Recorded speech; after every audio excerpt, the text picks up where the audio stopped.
안녕하세요. 저는 지방에서 작은 커피 가게를 하는 40대 여자입니다. 살면서 요즘처럼 평온하고 행복했을 때가 있었나 싶을 정도로 좋은 날들을 보내고 있어요. 불과 몇 년 전만 해도 제 인생 자체가 사랑과 전쟁 축소판이란 생각이 들 만큼 막장과 다름이 없었는데 모든 순간을 잘 넘기고 나니 이런 순간도 다 오더라고요. 여유가 생긴 요즘 전 다른 분들의 사연을 들으며 무료한 시간을 보내곤 하는데요. 이토록 애정하는 채널에 제 사연을 소개한다고 생각하니 떨려오네요. 그래도 최선을 다해 사연을 적어보내니 다들 잘 들어주셨으면 감사하겠습니다. 그러면 시작해볼게요.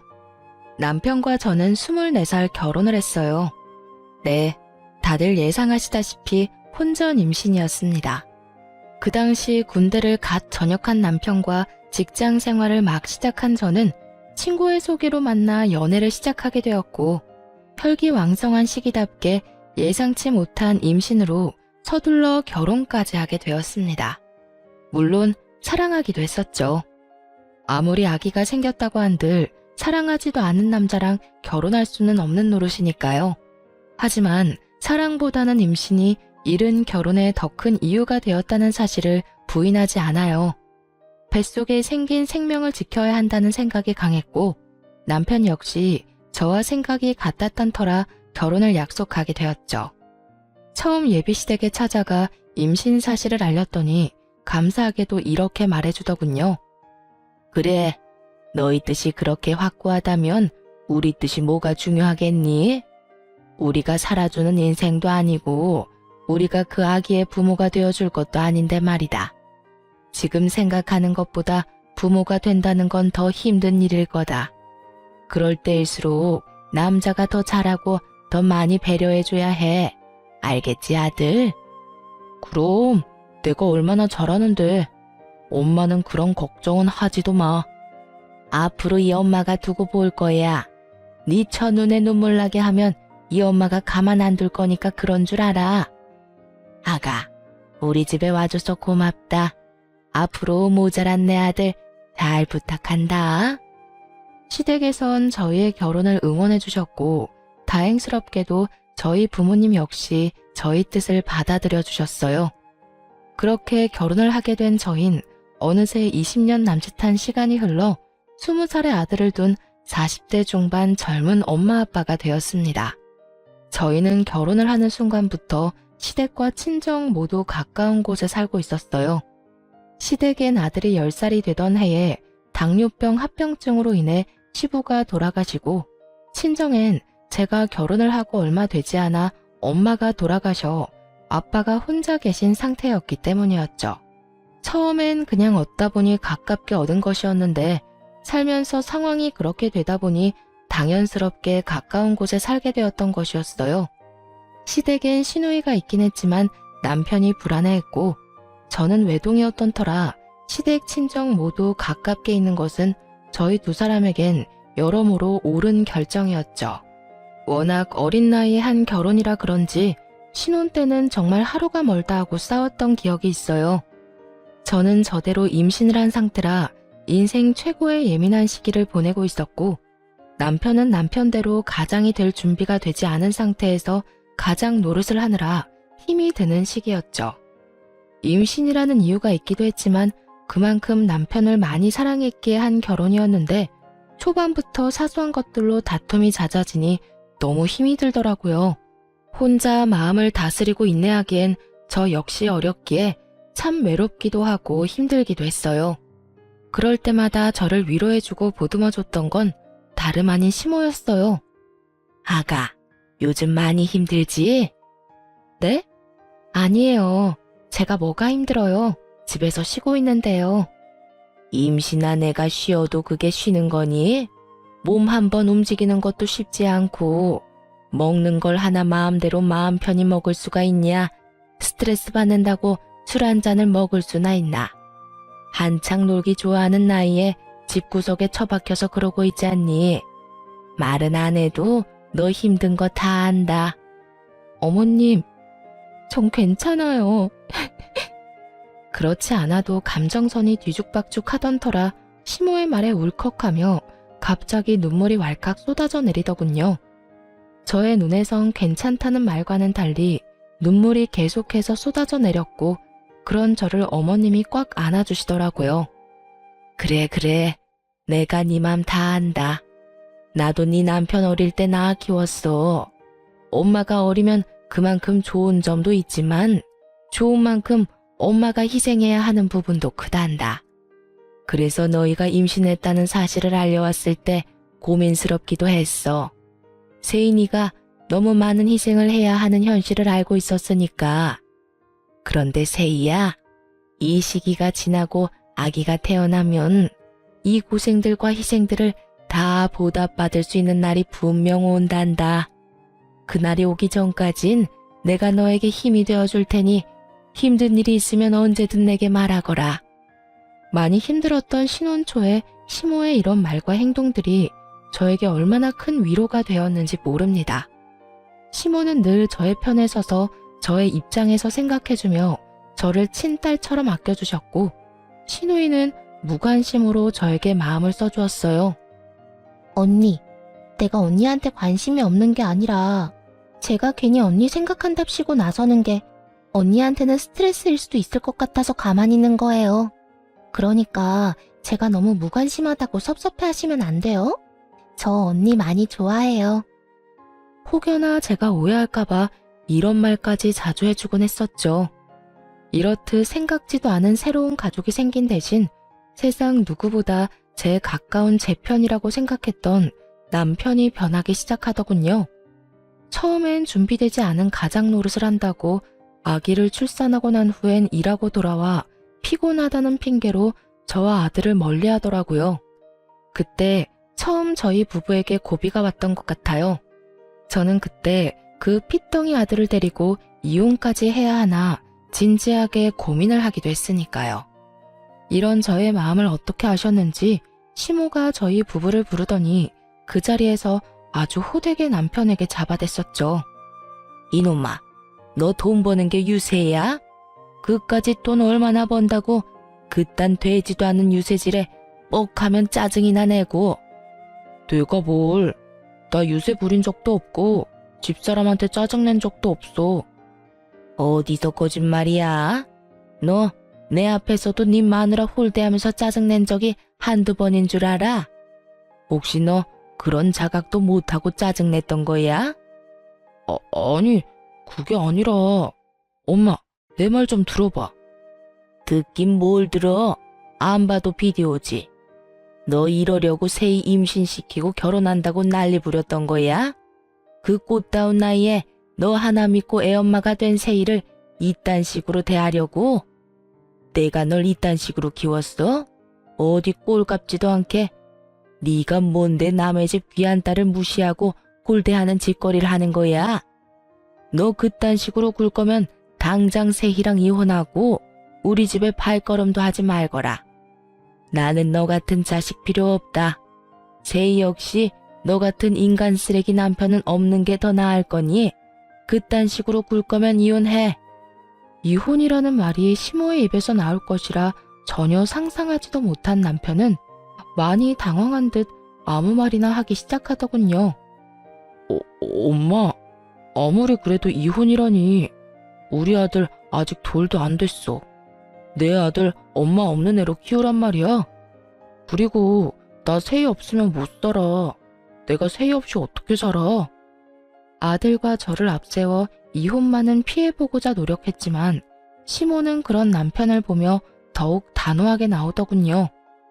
그런 녀석이 그딴 식으로 굴었어?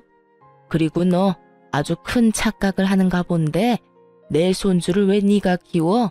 당연히 세희가 키워야지. 네가 지금 아들을 키울 자격이 있다고 생각해? 엄마! 양심이 좀 있어라 이 녀석아. 네가 네 아들 똥기저귀를 한번 갈아줘 봤어? 분유 한번 타줘 보기를 했어? 하물며 아들 한번 씻겨보기는 했어? 아무것도 안 하고 그저 눈으로 입으로 아들 타령만 한 녀석이 무슨 자격이 있다고 양육자 노릇을 하겠다는 거야? 엄마, 왜 이래 진짜? 여보, 가만히 있지 말고 엄마 좀 말려봐. 당신 나랑 이혼할 수 있어? 나 없이 살 수 있냐고. 갑작스런 상황 전개에 저 역시 황당해하고 있는데 그 찰나의 순간 시모가 저를 향해 재빠르게 윙크를 날리더군요. 그 순간 시모의 깊은 뜻이 이해가 되더라고요. 어머님, 이 사람도 많이 반성하고 있는 것 같은데 한 번만 용서해 주세요. 저 역시 이 사람이 밉지 않은 건 아니지만 아직 저 이 사람 사랑해요. 이 사람이 변하지 않는다면 어머님 말씀대로 이혼하는 게 맞겠지만 오늘 이 사람도 반성 많이 한 것 같고 이혼은 앞으로 이 사람 하는 거 보고 결정해도 늦지 않을 것 같아요. 그러니까 이혼 말씀은 거둬주세요, 어머님. 제가 이렇게 말하자 남편은 감격했다는 눈빛으로 제 손을 꽉 잡더군요. 그런 저희의 모습을 본 시모는 하는 수 없다는 투로 이렇게 말했어요. 세희 네 뜻이 그렇다면 어쩔 수 없지. 이 녀석아, 네 마누라한테 잘해. 나 같으면 당장 이혼했어. 너 같은 녀석 뭐가 좋다고 또 기회를 주라는 건지.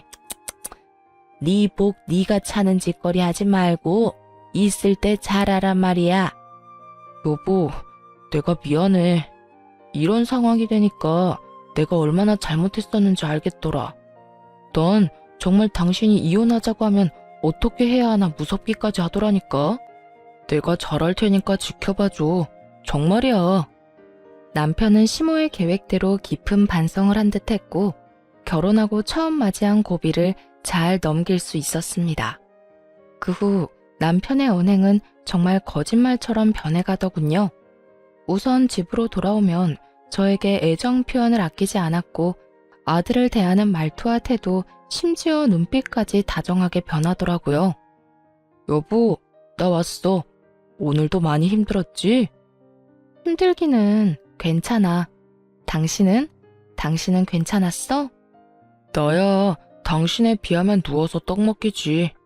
나는 말이라도 통하는 사람들하고 일하잖아. 당신은 하루 종일 말도 못하는 애랑 집에서 많이 답답하지? 내가 얼른 씻고 와서 밥 차려줄게. 조금만 기다려. 으이구, 이미 다 차려놨으니까 얼른 씻고 오세요. 에이, 내가 차려준다고 기다리라니까. 내일은 아무것도 하지 말고 기다려. 이렇듯 남편은 전혀 다른 사람이 되었어요. 그런 남편을 보며 저 역시 노력을 했고 때론 아들 둘 키운다는 마음으로 작은 일에도 남편을 치켜 세워주며 두 남자를 잘 보살폈죠. 물론 그렇게 서로가 노력한다고 한들 하루아침에 부부싸움이 없어지진 않았지만 이혼을 논할 정도의 심각한 부부싸움은 한 적이 없었습니다. 그렇게 세월은 흘러 아들이 20살이 되어 대학을 보내고 이제야 한숨 돌리고 제 인생을 사나 싶었더니 갑작스럽게 시모가 뇌출혈로 쓰러지게 되었어요. 천만다행으로 목숨엔 지장이 없었지만 하반신 마비가 오고야 말았죠. 시모 혼자서는 도저히 생활이 불가능한 상태였고 하나 있던 시누이 역시 결혼을 하며 지방에서 생활하고 있던 터라 시모의 간병은 제가 맡아야만 하는 상황이었어요. 그런 상황이 불만이었냐고요? 천만에요. 시모는 저에게 있어 정말 친정엄마와 같은 존재였고 그랬기에 전 당연하다는 마음으로 저희 집으로 시모를 모시고 왔습니다. 조금의 고민도 하지 않고 시모를 모시고 오는 저를 보며 남편 역시 처음엔 고마워했죠. 여보, 정말 고마워. 난 당신이 이렇게 고민도 없이 우리 엄마 모신다고 할 줄은 몰랐어. 고맙기는 별소리를 다 한다. 어머님, 당신 엄마이기도 하지만 내 엄마이기도 해. 우리 엄마가 편찮으신데 당연히 우리가 모셔야지 누가 모셔? 그러니까 당신도 싱거운 소리 하지 말고 어머님께 잘해. 부모님이 한평생 우리 곁에 있어줄 것 같지? 그렇지도 않더라. 당신도 잘 알 거 아니야. 우리 후회하지 않게 잘하자. 알겠지? 남편은 한동안 저에게 틈만 나면 고맙다고 말하며 저에게 잘하려고 노력하더군요. 하지만 그것도 잠시 남편의 본 모습이 드러나는 건 시간 문제였죠. 여보, 집 꼴이 이게 뭐야? 청소는 하는 거야? 당연하지. 나 몰라? 다른 건 몰라도 청소는 아침 저녁으로 하는 거? 왜? 어디 더러워? 꼭 집어서 어디가 더럽다는 게 아니라 전체적으로 먼지가 너무 많잖아. 집에만 오면 숨 쉬는 게 답답한 게 목도 칼칼하고. 하여튼 요즘 집에만 왔다 하면 이상하게 아픈 것 같다고. 아프기는 무슨? 그런 사람이 인생 최대 몸무게를 찢고 있냐? 솔직히 말해봐. 무슨 일 있지? 그래서 이렇게 예민한 거지? 무슨 일은 무슨. 정말 먼지가 많다니까. 잔말 말고 집 대청소나 좀 해. 집이 깨끗해야 들어올 맛이 나지. 청소만큼은 자신 있는 저였는데 그런 저에게 청소로 트집을 잡으니 이상하다 싶더군요. 청결에 그렇게 예민하지도 않은 사람이 말이죠. 거기에다 출장이다 뭐다 갖은 핑계를 대며 외박을 하는 날도 생겨나더군요. 여보, 나 출장 가. 간단하게 짐 좀 챙겨줘. 출장? 또 출장이야? 이때껏 출장이라고는 없더니 요즘 출장이 잦네? 그만큼 당신 남편이 회사에서 인정받고 있다는 뜻이잖아. 중요한 출장을 아무나 보낼 수가 있어? 다 내 능력이 출중하니까 날 믿고 다녀오라는 거야. 그러니까 당신도 잔말 말고 짐이나 제대로 싸줘. 알겠다, 알겠어. 며칠이나 걸려? 2박 3일. 이번엔 가서 그 지역 거래처는 다 돌고 오라고 해서 이틀은 걸릴 것 같아. 알겠어. 말은 알겠다고 했지만 그 말을 다 믿진 않았던 것 같아요. 갑자기 변해버린 남편과 그와 동시에 잦아지는 출장. 아무리 눈치가 없는 사람이라도 무언가 석연치 않은 일이 벌어지고 있다는 걸 알아채지 않겠어요? 저 역시 무언가 석연치 않다 싶긴 했지만 시모를 신경 쓰느라 애써 모른 척하며 남편을 믿으려 노력했던 것 같아요. 지금 생각하면 참 바보 같지만 그땐 그게 최선이라고 생각했어요. 그러면서도 설마 내 남편이 다른 건 몰라도 바람은 피울 리가 없다고 그저 머리도 복잡하고 집에 와봤자 제대로 쉬지도 못하니 며칠 바람이라도 쐬러 가는 모양이다 하고 생각하기도 했었고요. 이런 남편의 변화를 시모가 눈치채지 못할 리 없었고 어느 날은 시모가 남편을 불러 앉혀놓고 한 소리 할 심상으로 남편을 불렀어요. 아범, 여기 와서 좀 앉아보거라. 왜요? 나 오늘 회사 일 처리하느라 피곤해. 나중에 이야기해. 나중은 무슨? 지금 당장 해야 할 이야기니 얼른 와서 앉아보래도. 이 어미가 널 붙잡고 몇 시간씩 이야기할 것도 아니고 고작 몇 분 이 어미랑 이야기 나누는 것도 힘든 게야? 아 진짜 엄마까지 왜 이래? 나 피곤하니까 나중에 이야기하자는 부탁이 들어주기 힘들어. 내가 이래서 집에 들어오기 싫은 거야. 집이라도 들어오면 마음이 편하기를 하나 누구 하나 내 마음 이해해주는 사람이 있길 하나. 에이 정말. 남편은 갖은 성질을 부리더니 그대로 시모의 말을 무시한 채 집을 나가버리더군요. 그런 남편의 태도에 시모는 큰 실망을 느낀 듯했고 저 역시 그런 남편에게 그 어떤 기대조차 가지지 않게 되었습니다. 부모에게 저딴 식으로 하는 인간에게 기대를 가져봤자 시간 낭비겠다 싶었으니까요. 그렇게 저희에게 실망감을 안겨준 남편은 외박을 하지 않는 날엔 늦은 밤 집으로 돌아와 잠만 자고 나가버리더군요. 상황을 풀어보겠다는 의지조차 없는 사람처럼요. 저 역시 그런 남편에게 그 어떤 행동도 취하지 않으려 그저 시모를 잘 보살피는 것에 온 신경을 쏟으려 노력했어요.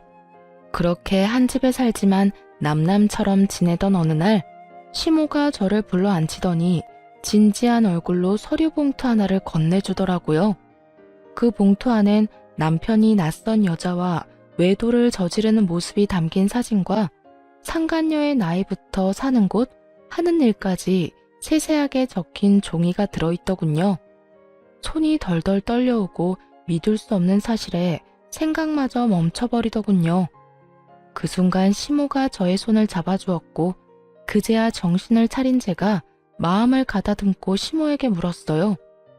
어머님, 이게 다 뭐예요? 내가 참 할 말이 없구나. 내가 아무래도 이 녀석 하는 꼴이 수상해서 돈 주고 사람을 붙여봤더니 이 녀석이 결국 너한테 이런 잘못까지 저지르고 있더구나. 어찌해야 할 바를 모르겠더라고요. 그 자리에서 무너져 내리기엔 시모의 걱정이 너무 클 것 같고 그렇다고 아무렇지 않은 척하기엔 밀려오는 배신감이 너무나도 컸으니까요. 시모는 이러한 제 심정을 다 안다는 듯 이렇게 말하더군요. 거기에다 다른 건 몰라도 외도만은 아닐 거라고 그렇게 믿고 또 믿었는데 그렇게 제 두 눈으로 다 보고 나니 상황을 받아들이게 되면서도 애써 부인하고 싶기도 한 이중적인 생각이 머릿속을 복잡하게 만들었어요. 세희야, 너 이혼해. 나 걱정하지 말고 그냥 이혼하거라. 너도 알다시피 나한테 내 한 몸 건사할 만큼의 돈은 충분히 있어. 요즘 돈만 있으면 요양원도 천국이라고 하더라. 그러니까 내 걱정하지 말고 너도 네 갈 길 가. 애도 이제 다 컸겠다. 여기서 발목 잡혀 살지 말란 말이야. 어머님, 아무리 그래도 제가 어머님을 두고 어떻게 이혼을 하겠어요. 그리고 요양원이라뇨. 아무리 좋은 요양원이더라도 자식들이 자주 오가야 하는데 아범이 그럴 리도 없고. 아무튼 안 돼요, 어머님. 아니다, 아니야. 말만이라도 고마우니 이혼하거라. 너 아직 40대 중반밖에 안 됐어. 넌 어떻게 생각할지 몰라도 아직 꽃다운 나이란 말이야. 얼마든지 새 출발할 수도 있고 아직 뭐든 시작할 수 있는 나이야. 그러니까 이혼하고 새 출발해. 평소 강직하던 시모는 이렇게 말하며 울고 있더라고요. 저에 대한 미안함과 아들에 대한 배신감이 뒤섞여 한참을 우시는데 저도 함께 울어버렸습니다. 그렇게 폭풍 같은 날이 지나고 시모는 저에게 시간이 날 때마다 이혼을 이야기하고 있었고 전 저대로 고민에 빠져 있었어요. 남편 놈만 생각하자면 당장이라도 그 머리털을 다 뽑아놓고 이혼을 해도 모자랄 지경이었지만 그렇게 이혼을 해버린다면 시모가 제 명에 살지 못할 것이 뻔했으니까요. 그렇다고 해서 어머님을 위해 그 모든 걸 인내하고 살자니 제가 화병이나 죽을 것만 같았고요. 이렇듯 저의 고민이 깊어지던 어느 날, 저의 깊은 고민을 날려주는 사건이 일어났어요. 갑자기 건강하시던 아빠가 쓰러진 것이었어요. 다행히 건강엔 이상이 없었지만 나이도 있으신지라 한동안 병원에 지내며 여러 검사와 안정을 취하기로 했습니다. 시모에 이어 아빠까지 이런 일이 일어나니 정말 심적으로 너무 힘들더군요. 거기에다 남편까지 그 모양이니 어디 마음 들 곳 하나가 없어 더욱 힘들었어요. 그런데 그런 저에게 집으로 돌아온 남편이 다짜고짜 핵폭탄급 난리를 부리기 시작했어요. 이야기 다 들었어. 장인어른 병원 입원하셨다며? 그건 또 어떻게 알았대? 엄마가 전화 왔더라. 그래서 하는 말인데 난 장인어른까지 모실 생각 없으니까 그렇게 알고 헛소리 할 생각도 하지 마. 뭐라고? 난 장인어른까지 모시고 살 생각 없다고. 우리 집이 요양원도 아니고 아픈 사람은 우리 엄마 한 명만으로도 버거워. 그러니까 장인어른 쓰러졌다는 핑계로 우리 집에 모시고 올 생각은 하지도 말라고. 난 두 노인애들 책임질 생각 따윈 없으니까. 제가 시모에게 어떻게 했는데, 그리고 지금까지도 제가 시모를 어떻게 모시고 있다는 걸 뻔히 다 보고 있는 남편놈이 있단 말을 하니 정말 저게 인간이 맞나 하는 생각마저 들더군요. 아무리 상간녀에 미쳐 제정신이 아니라고 한들 인간으로서의 도리가 있는 것인데 그 순간 남편 새끼는 도리란 없는 인간처럼 굴고 있었어요. 저희 아빠, 저도 생각 같아선 집에서 모시고 싶은 마음이 굴뚝이었습니다. 하지만 아시다시피 여자 힘으로 아무런 도움도 없이 혼자 아빠를 돌본다는 것이 거의 불가능에 가까운 일이란 걸 저는 누구보다 잘 알고 있었어요. 그랬기에 슬프고 죄송하지만 애초에 집에서 모시는 것이 아닌 필요할 시에 따라 병원 신세를 져야만 한다고 각오도 하고 있었고요. 그런데 남편놈이 그딴 소리를 하니 저 역시 참을 수가 없더군요. 책임? 언제부터 네가 어머님을 책임지고 있었다고 감히 책임이란 단어를 입에 올리는 거야? 넌 어머님이 우리 집에 오는 그 순간부터 이 집에서 한 거라곤 먹고 자고 싼 거밖에 없어. 그런 주제에 감히 뭐? 책임? 야, 지나가던 개가 웃겠다. 그리고 네 엄마는 모시는데 왜 우리 아빠는 안 된대? 네가 무슨 자격으로? 우리 아빠를 어디에 모시건 내 자유고 내 마음이니까 넌 상관하지 말고 하던 대로 살아. 늘 그렇듯 집에 신경 끄고 살라고. 금방이라도 아빠를 모시고 살 것처럼 구는 저의 태도에 남편놈은 머리를 쓸어넘기며 저를 노려보더군요. 한참을 노려보고 서 있던 남편은 이내 저에게 이혼을 통보하기 시작했어요. 내가 말했지. 난 절대 장인어른까지 모실 생각 없다고. 당신이 정 장인어른까지 끼고 살고 싶으면 나랑 이혼하고 모셔. 이혼이라는 말이 혀끝에 달려있는 사람이 누군데 적반하장도 유분수지 잘도 이혼하자고 짓거리더군요. 지금 이혼이라고 했니? 그래, 나는 죽어도 장인어른까지 모시는 꼴은 못 보겠고 당신은 죽어도 장인어른을 모시고 싶은 거잖아. 그러니 어쩌겠어. 이혼이라도 해야지. 그런 줄 알고 이혼 준비나 해도. 그래, 이혼해. 누가 무서워할 줄 알아? 잘 됐네. 근데 말이야, 너 이혼 사유는 너한테 있는 거 알지? 뭐? 이혼 사유? 그래, 네가 네 아빠 모시고 싶어서 이혼하는 거니까 이혼 사유는 너한테 있는 거지. 그러니까 내 아들도 재산도 아무것도 너한테 못 주니까 네 짐 챙겨서 이 집에서 나가. 뭐? 몸만 나가라고? 네가 인간이니?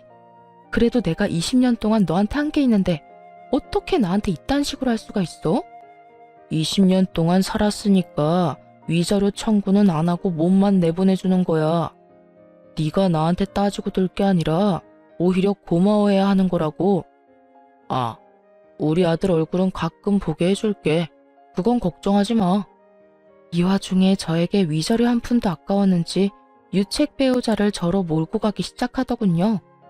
어찌나 뻔뻔한지 그 뻔뻔한 면상을 확 걷어차주고 싶은 심정이었어요. 거기에다 외도까지 저지르고 있는 주제에 감히 아들까지 입에 올리다니. 저의 전투 의지가 활활 불타오르는 것이 다 느껴지더군요. 아, 그래. 이런 말이 있지. 길고 짧은 건 대봐야 한다고. 두고 보자. 재산은 누구한테 더 많이 주어질지, 우리 아들은 누가 데리고 가게 될지, 거기에다 위자료는 누가 누구한테 주게 될지 말이야. 뭘 상상하든 그 이상을 겪게 될 테니까. 제가 모든 사실을 알고 있다는 사실을 꿈에도 알지 못하는 남편놈은 재수없게 실실 비웃으며 이렇게 말하더군요. 마지막 발악을 해보시겠다. 오, 그래. 다 해봐. 참고로 변호사 비용 만만치 않다. 괜한 오기로 아까운 돈 쓰지 말라고 미리 이야기해주는 거니까 새겨들으라고. 내 걱정 말고 네 걱정이나 해. 그리고 이 집은 이혼하기 전까진 내가 지낼게. 그 정도는 해줄 수 있지? 그래, 그 정도는 양보해줄게. 어차피 엄마 병원 알아볼 동안은 엄마 병수발 들 사람이 필요하기도 하고 너도 이 집하고 엄마한테 인사는 해야 할 테니까. 그럼 법원에서 보자. 남편은 의기양양한 태도로 집을 나갔고 도끼를 가득 품은 채 이혼을 준비하게 되었습니다. 우선 전 남편에게 위자료 청구를 함과 동시에 상간녀 소송까지 걸어버렸고 모든 사실을 한 남편에게서 전화가 왔더라고요. 너 미쳤어? 조용히 이혼하자고 했더니 위자료 청구에 상간녀 소송까지 걸어? 네가 감히 누구한테 상간녀 소송을 걸어? 미안함이라곤 전혀 느껴지지 않는 남편의 말을 들으며 아들의 아빠고 나발이고 철저하게 완벽한 복수를 해줘야겠다는 생각만 들더군요. 그런 생각이 들자 남편에게 참 고맙더라고요. 사실 아이의 아빠기도 하고 그간 살았던 세월이 있어서 그런지 이렇게까지 해서 나에게 남는 게 뭘까 하는 생각도 들곤 했었거든요. 그런데 이렇게까지 인간 쓰레기적인 면모를 아낌없이 보여줘 제 마음을 가볍게 해주었으니까요. 감이라니. 이럴 땐 감이가 아니라 당연하다고 하는 거야. 남편이 웬 젊은 여자랑 바람 피우고 있는데 당연하게 상간녀 소송 정도는 걸어줘야 하지 않겠어? 네가 이런다고 달라지는 게 뭔데? 뭐, 그까짓 돈? 그것 때문이야? 고작 돈 때문에? 고작 돈 때문이겠니? 내가 그렇게 돈에 미친 여자는 아니란 걸 잘 알잖아. 내가 상간녀 소송까지 하는 이유는 당연히 해야 하는 일이기야 하는 거야. 인생은 너랑 그딴 년 때문에 막장이 되어버렸는데 그녀는 행복하게 하하호호 웃으며 사는 꼴을 그냥 보고 있을 수만은 없잖아. 너도 그년도 적어도 인간이면 소송하는 중에 최소한 내가 저지른 불륜이 법에 위반되는 나쁜 일이구나 하는 정도의 생각은 하겠지. 그러니까 부디 아무 의미 없는 소송이 아니길 바란다. 알겠냐? 제가 이런 말까지 했는데도 불구하고 남편과 상간녀는 전혀 반성 따위는 모르는 사람처럼 굴더군요. 소송을 하는 내내 제가 보란 듯이 남편은 상간녀를 옆에 끼고 다니며 조롱했고 상간녀 역시 저를 무시하는 말들을 서슴없이 하며 남편의 품에 안기는 행동을 하기도 했으니까요. 꼴이 그게 뭐야? 하긴 두 노인네 뒷바라지 하느라 정작 본인 챙길 시간은 없나 봐. 어머, 아무리 그렇다고 해도 무슨 여자가 립스틱 하나 안 발랐대? 저런 꼴이니 오빠가 한눈이나 팔았겠지. 오빠, 걱정 마. 난 오빠랑 결혼해도 절대 망가지지 않을 거니까. 늘 이 모습 그대로 오빠 곁에 있을 거야. 꼴값도 참 여러 가지로 한다 싶었어요. 그런 두 사람의 모습을 보는데 화가 나기는커녕 약조차 오르지 않더군요. 그저 이런 생각만 가득했어요. 그래, 많이 웃어도. 웃을 수 있을 때 많이 웃어도. 언제까지 웃을지 모르겠지만 말이야. 오빠, 저 여자 뭐래? 자기가 뭔데 웃으라 말아야. 혹시 이혼한다는 충격이 너무 커서 미쳐버린 거 아니야? 그런가? 그러고 보니 눈빛도 살짝 이상한 것 같기도 하고. 안 되겠다. 얼른 가자. 괜히 불똥 튈라. 두 사람이 그러거나 말거나 정말 저는 아무렇지 않았어요. 저의 계획은 이제 시작이었으니까요. 일단 소송은 저에게 유리하게 끝이 났어요. 재산 분배는 물론 양육권까지 당연히 저에게 유리하게 끝이 났고 이러한 결과를 전 남편은 받아들이지 못하는 듯 했지만 항소는 하지 않더라고요. 당연히 항소할 줄 알았더니 쉽게 포기하네. 그까지 푼 돈 너 가져. 다 줄 테니까. 난 어차피 엄마 죽으면 받을 재산 많으니까 그까지 돈 없어도 되지만 돈 아니잖아. 너도 알지? 우리 엄마 깔고 앉은 돈 많은 거. 말이야 바른 말이라고. 너도 그 돈 노리고 이때껏 걷지도 못하는 노인네 똥수발까지 들어가며 그 수고를 한 거 아니냐. 그런데 어쩌냐? 그 노고가 헛된 고생이 되어버렸네? 그래도 뭐 한 푼도 못 받은 건 아니니까 너무 억울해 말라고. 이제 이혼도 했으니까 앞으로 두 번 다신 보지 말자. 역시는 역시라고. 전 남편은 역시 저와 시모가 예상했듯 당연하다는 듯 시모의 재산을 자신의 재산처럼 여기고 있더군요. 그 꼴을 보고 있는데 어찌나 한심하고도 웃기는지. 그만 참지 못하고 웃음이 터져나와 버렸지 뭐예요. 그도 그럴 것이 시모는 이미 재산 정리를 끝낸 상태였기 때문이었어요. 미안. 당신 말 듣고 있으니까 참을 수가 있어야지. 미친 사람처럼 웃는 저를 보며 남편은 어리둥절한 표정을 지어 보였고 상간녀는 제가 병균이라도 되는 듯 남편의 뒤로 숨어버리더군요. 너 모르고 있구나. 하긴 어머님께 관심이 전혀 없으니까 몰랐을 수도 있겠다. 그게 무슨 말이야? 내가 모르긴 뭘 모른다는 말이야. 네가 그렇게 믿고 있는 그 재산 그거 이제 없어. 그러니까 그 재산이 왜 없냐고. 없긴 왜 없어?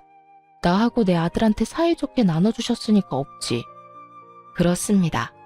어머님은 제가 이혼을 결심한 그 순간부터 재산 정리를 시작하셨고 전 남편에게 단 한 푼도 남기지 않으시고 저와 제 아들에게 모든 재산을 분배해 주셨죠.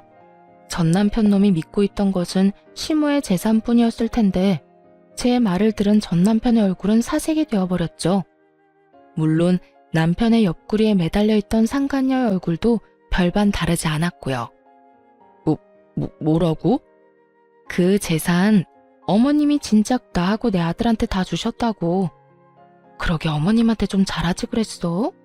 여자한테 미쳐서 가정이고 부모고 다 내팽개치고 발정난 개새끼처럼 발발거리고 다니더니 꼴 좋다. 뭐? 발정난 개새끼? 너 말 다 했어? 다 했겠니? 너한테 하고 싶은 말 다 하려면 사흘 밤낮을 해도 모자랄 지경이야. 그런데 내 할 말 다 해봤자 뭐가 달라지겠니? 인간 말종이 사람이 되기를 하겠어? 반성이란 걸 하기는 하겠어? 너 진짜 말 그따위로밖에 못해? 다 됐고 우리 엄마가 재산을 다 너희한테 줬다니 그게 다 사실이야? 그럴 리가 없잖아. 우리 엄마가 왜? 전 남편은 믿을 수 없다는 듯 저에게 되물어왔고 상간녀는 화가 많이 난 듯 남편을 흔들며 울부짖더군요. 이게 다 무슨 소리야 오빠? 그러면 오빠가 받을 재산이 하나도 없단 말이야? 이건 오빠 말이랑 달라도 너무 다르잖아. 아니 다른 정도가 아니라 이건 거의 사기라고. 사기라니. 다른 사람도 아니고 자기가 나한테 어떻게 그런 말까지 해. 그럼 내가 이 상황에 우리 오빠 최고다, 우리 오빠 제일 좋아 하면서 엉덩이라도 두들겨 줄 거라 생각했어? 오빠가 뭐라고 그랬어? 이혼하고 나면 그 노인네 재산은 다 오빠 거라며. 그 돈으로 나 호강시켜준다고 했어 안 했어? 그랬지. 그랬는데 내가 뭐 엄마가 그럴 줄 알았냐? 나도 몰랐다고. 몰랐다고 하면 다야? 이제 나 어떻게 해? 내 인생 어떻게 책임질 거야? 애 나이가 몇 살인데 상간녀 딱지 붙이고 어떻게 살라고. 이러려고 내가 오빠 만난 줄 알아? 저기 진정하고 내 말 좀 들어봐. 사랑이라고 그렇게 자부하더니 그 대단한 사랑도 돈 앞에선 별 수 없더군요. 제가 있다는 것도 있고 저리 속내를 다 내비치는 꼴을 보니 말이에요. 저기 싸움은 집에 가서 하도록 하고 이제 다 알았으니까 혹여나 어머님 찾아가서 재산 내놓으라 하면서 행패 부릴 생각은 하지도 마. 하긴 찾을 수나 있을지 그것도 의문이다마는. 그건 또 무슨 소리야? 우리 엄마 어디 갔어? 네 엄마를 왜 나한테 찾니? 도대체 네 엄마한테 관심이 있는 거야 없는 거야? 그거야. 당신이 이때까지 모시고 있었으니까 그렇지. 참 못났다 못났어. 얼마나 못났으면 자기 낳아주고 키워준 엄마를 이혼한 마누라한테서 찾냐? 하긴 누굴 욕하겠어? 그런 인간인 줄도 모르고 20년을 살 부대끼며 산 나도 미친년이지. 하여튼 재산 한 푼 없는 어머님께 이제 볼 일도 없을 테니 어머님 찾을 생각은 하지도 말고 나하고도 이젠 이혼도 했으니까 네가 했던 말처럼 앞으로 2번 다신 보지 말자. 그렇게 전 새로운 보금자리로 돌아와 버렸습니다. 그 후 전 남편의 소식이 조금씩 들려오더군요. 그것도 빚쟁이가 되었다는 소문이요. 위자료를 주고 난 뒤에도 남은 재산이 좀 있었을 텐데 어쩌다 빚쟁이까지 되었나 싶었더니 설마 했던 일이 현실이 되었더군요. 나이가 20살이 어린, 그러니까 제 아들과도 나이 차이가 얼마 나지 않는 상간녀가 그 나이 많은 유부남이 뭐가 좋다고 붙어 있었겠어요. 다들 임무와 외칠 수 있듯이 역시나 돈이었죠. 시모의 재산을 정리하며 자세히 알게 된 사실인데 시모의 재산이 생각보다 꽤 많더라고요. 그 재력을 누구보다 잘 알고 있던 전 남편은 모르긴 몰라도 시모의 재력을 앞세워 자랑하듯 말했을 테고 그 돈에 홀딱 넘어간 상간녀였기에 그 이유가 사라진 지금 전 남편의 옆을 지킬 이유가 없었겠죠. 그런 상간녀는 전 남편의 남은 재산만 아니라 전 남편의 명의로 대출까지 받을 대로 받게 해 제대로 한탕 해먹고 도망갔다는 이야기를 들을 수 있었죠. 어디 양심도 없이 아들의 여자친구라 해도 믿을 수 있는 새파랗게 어린 여자와 감히 로맨스를 꿈꾸더니 꼴 좋다 했어요. 통쾌한 소식을 듣고 난 후 얼마 지나지 않아 전 남편에게 전화가 왔더라고요. 여보, 잘 지냈어? 이제 와서 내 안부가 궁금한 거야? 소문 들어보니 당신이 남 안부나 궁금할 처지가 아니던데. 이럴 시간에 네 노후나 걱정해. 다 들었구나. 그래, 나 그 빌어먹을 년이 돈 가지고 도망가는 바람에 꼴이 우습게 됐어. 그래서 요즘 힘들기도 하고. 그래서 그런지 요즘 따라 우리 아들이 너무 보고 싶더라고. 아들? 너 지금 아들이라고 했니? 너한테 아들이 어디 있어?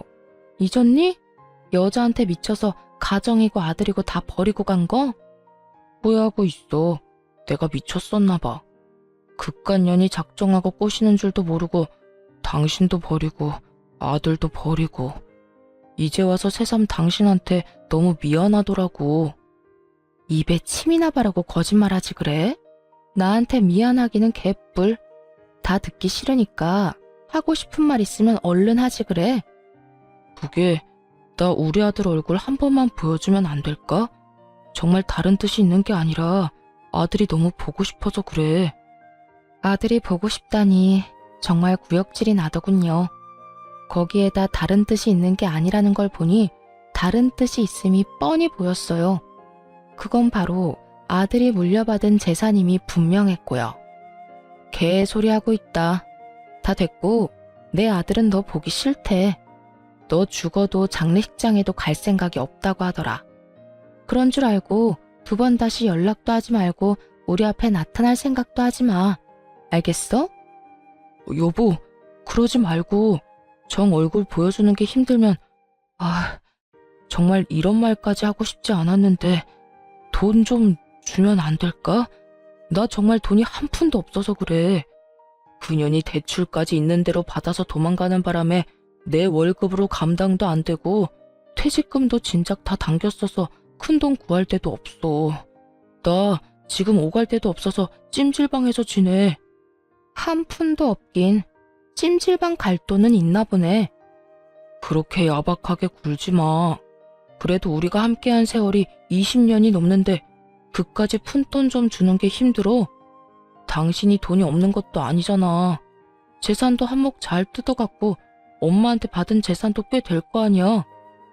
20년 세월이 있는데 넌 젊은 여자랑 바람나서 다 버리고 갔어? 자기가 버릴 땐 언제고 이제 와서 20년? 대가 진짜 기가 막힌다. 어쨌든 돈이 차고 넘쳐서 뗄감으로 쓰는 한이 있어도 너 줄 돈은 없으니까 전화 끊어. 그렇게 저는 전화를 끊어버렸고 그 후론 연락이 닿는 일은 없었어요. 저뿐 아니라 아들까지 번호를 바꿔버린 것은 물론이고 집도 다른 지역으로 이사를 해버렸거든요. 그 후론 전 잘 지내고 있습니다. 물론 시모도 함께요. 이혼하고 난 후 시모는 저를 밀어내기 바쁘셨어요. 난 됐으니까 니들끼리 잘 살거라.